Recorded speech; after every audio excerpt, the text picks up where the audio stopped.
अंग्रेजन बहू और बेचारी भोली सास। माधवी अपने पति रमेश और अपने बेटे अजय के साथ रहा करती थी। अजय का बचपन से एक ही सपना था कि वो अपनी आगे की पढ़ाई यूएसए में पूरी करे और इसीलिए वो यूएसए पढ़ाई करने के लिए चला जाता है।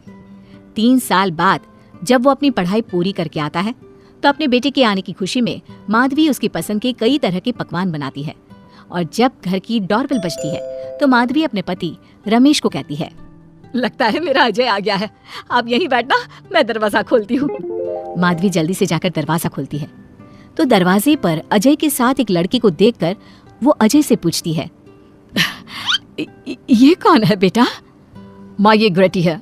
हम दोनों यूएसए में साथ ही पढ़ते थे और अब ग्रेटी इस घर की बहू है। क्या बहू? अरे बेटा, तूने शादी कर ली और बताया भी नहीं। कम से कम अपनी माँ को बता तो देता कि तू अपने साथ इस घर की बहू लेकर आ रहा है। मैं बहू के आने की कुछ तैयारी तो कर लेती। कोई बात नहीं बहू, यही रुक, मैं अभी तेरे लिए पूजा की थाल लेकर आती हूँ। मॉम, आप अपनी ये फॉर्मेलिटीज बाद में पूरी कर लेना। I'm so tired right now. अच्छा डार्लिंग, अपना रूम कहाँ है? कोई बात नहीं बहू, तुम पहले आराम कर लो, तब तक मैं तुम्हारे लिए चाय बना कर लाती हूँ। ग्रेटी अपनी सास की किसी भी बात का कोई जवाब नहीं देती और अपने रूम में जाकर सो जाती है।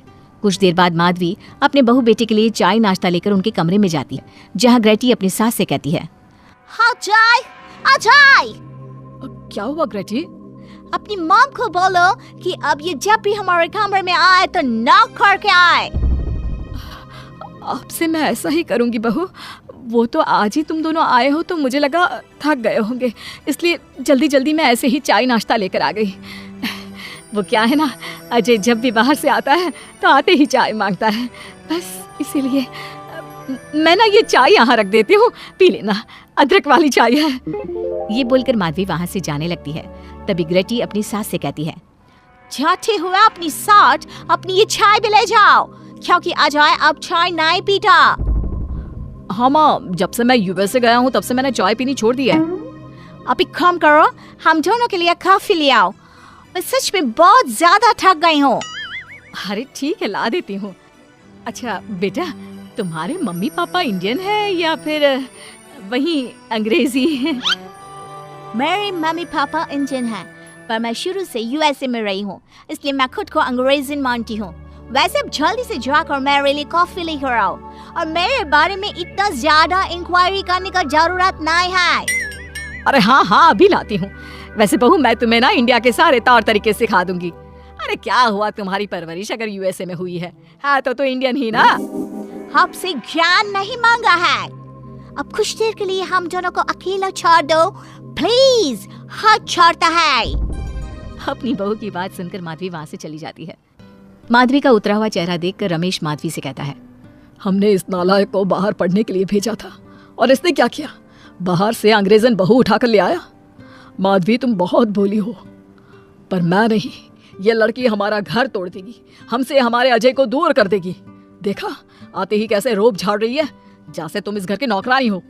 तुम उसको बोलो कि तुम इस घर की मालकिन हो और उसकी सास हो, वो वही करे जो तुम कहोगी। अरे आप बेकार में ही गुस्सा हो रहे हैं।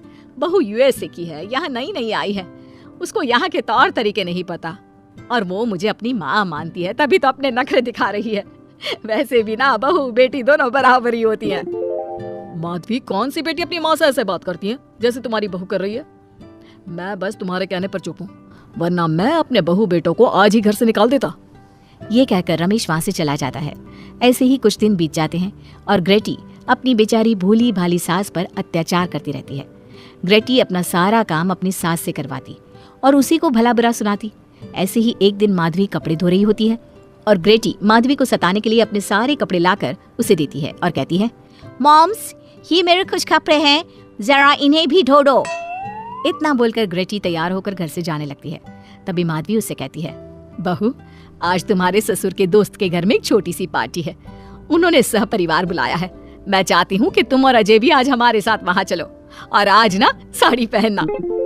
मॉम, अभी मैं क्लब जा रही हूँ, रात को मुझे टाइम मिलेगा तो आपके साथ चली जाऊंगी, पर साड़ी बारी नहीं पहनूंगी। ये कहकर ग्रेटी वहाँ से चली जाती है। शाम हो जाती है, सब ग्रेटी के घर आने का इंतजार करते हैं और इस वजह से कोई भी पार्टी में नहीं जा पाता। इंतजार करते करते रात के 12 बज जाते हैं। 12 बजे रात को ग्रेटी नशे की हालत में जख्मी घर आती है।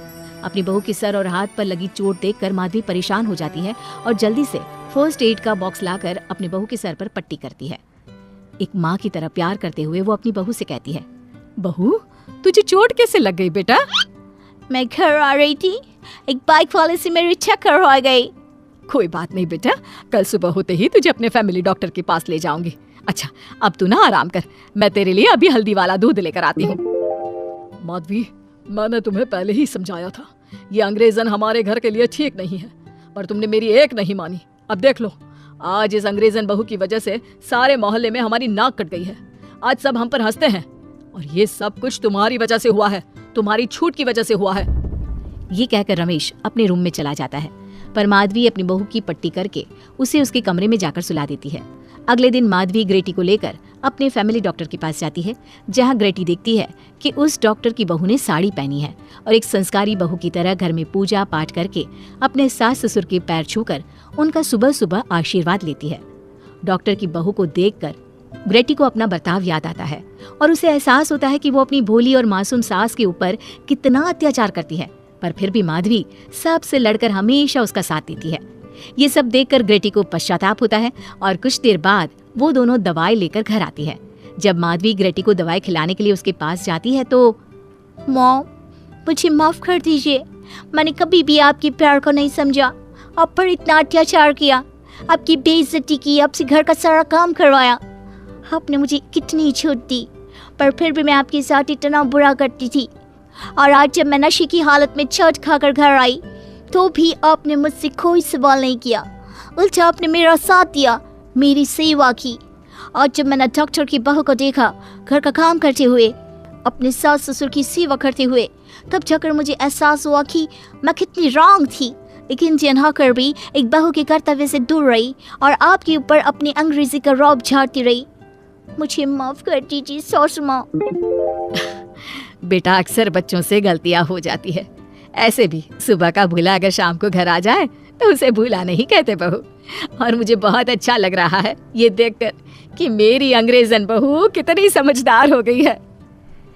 जिसके बाद माधवी और ग्रेटी एक दूसरे को गले लगा लेती है और उसके बाद से ग्रेटी एक संस्कारी बहू की तरह रहती है और अपनी सास को किसी भी शिकायत का मौका नहीं देती। अपनी सास ससुर की बहुत अच्छे से दिल से सेवा करती है।